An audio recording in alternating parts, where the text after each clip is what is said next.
ಸಪ್ತಪದಿ ತುಳಿದ 15ನೇ ದಿನಕ್ಕೆ ಮರಣಪಥ. ಭೀಕರ ಅಪಘಾತದಲ್ಲಿ ನವದಂಪತಿ ಸಾವು.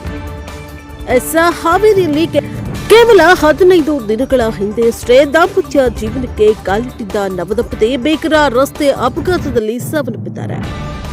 ಶಿಗ್ಗಾಂವ ತಾಲೂಕಿನ ಕಡಹಳ್ಳಿ ಗ್ರಾಮದ ಬಳಿಯ ರಾಷ್ಟ್ರೀಯ ಹೆದ್ದಾರಿ 48ರಲ್ಲಿ ನಿಂತಿದ್ದ ಲಾರಿಗೆ ಕಾರು ಡಿಕ್ಕಿ ಹೊಡೆದ ಪರಿಣಾಮ ಈ ದುರಂತ ಸಂಭವಿಸಿದೆ. ಮೃತರನ್ನ 34 ವರ್ಷದ ಕಾರ್ತಿಕ್ ಹೂಗಾರ್ ಮತ್ತು 30 ವರ್ಷದ ಐಶ್ವರ್ಯ ಎಂದು ಗುರುತಿಸಲಾಗಿದೆ. ಈ ದಂಪತಿ ನಿನ್ನೆ ಕುಟುಂಬ ಸಮೇತರಾಗಿ ದೇವರ ದರ್ಶನಕ್ಕೆ ತೆರಳಿ ವಾಪಸ್ ಬರ್ತಾ ಇದ್ದಾಗ ಈ ದುರ್ಘಟನೆ ನಡೆದಿದೆ. ಮದುವೆಯಾಗಿ ಕೇವಲ 15 ದಿನಗಳಾಗಿದ್ದಾಗಲೇ ಇಂತಹ ದಾರುಣ ಅಂತ್ಯ ಕಂಡಿರುವುದು ಕುಟುಂಬದಲ್ಲಿ ಆಘಾತವನ್ನ ಮೂಡಿಸಿದೆ. ಅಪಘಾತದಲ್ಲಿ ಗಂಭೀರವಾಗಿ ಗಾಯಗೊಂಡಿರುವ ಇವರನ್ನ ಹುಬ್ಬಳ್ಳಿಯ ಕಿಮ್ಸ್ ಆಸ್ಪತ್ರೆಗೆ ದಾಖಲಿಸಲಾಗಿದ್ದು ಅವರಿಗೆ ಚಿಕಿತ್ಸೆ ಮುಂದುವರೆದಿದೆ.